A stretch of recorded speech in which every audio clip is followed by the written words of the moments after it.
freelance social media manager တယောက်အနေနဲ့ content strategy ကိုဘယ် tools နဲ့သုံးပြီးတော့ plan ဖြစ်လဲဆိုတာကို share လုပ်ပေးမယ်ဆိုတော့လိုက်ကြည့်လိုက်ရအောင်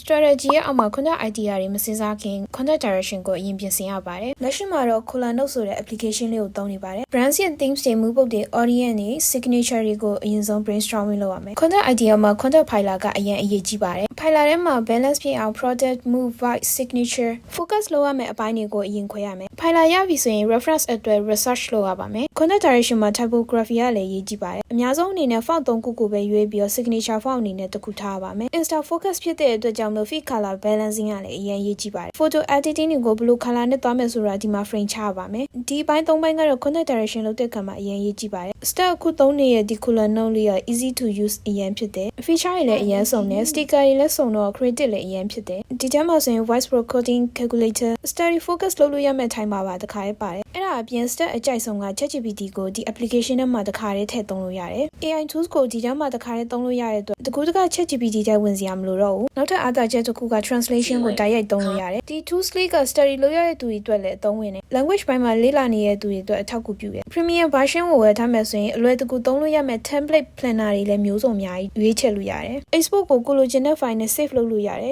creative ဖြစ်ဖြစ် study လုပ်ချင်တဲ့သူတွေ step လိုမျိုး planning လုပ်ရတာကြိုက်တဲ့သူတွေအတွက်ဆိုရင်ဒီ Cola Note ကလက်ရှိမှာဈေးလည်းအရင်သက်သာတယ်$7ပေးုံနဲ့ premium version တွေကို lifetime သုံးလို့ရတယ်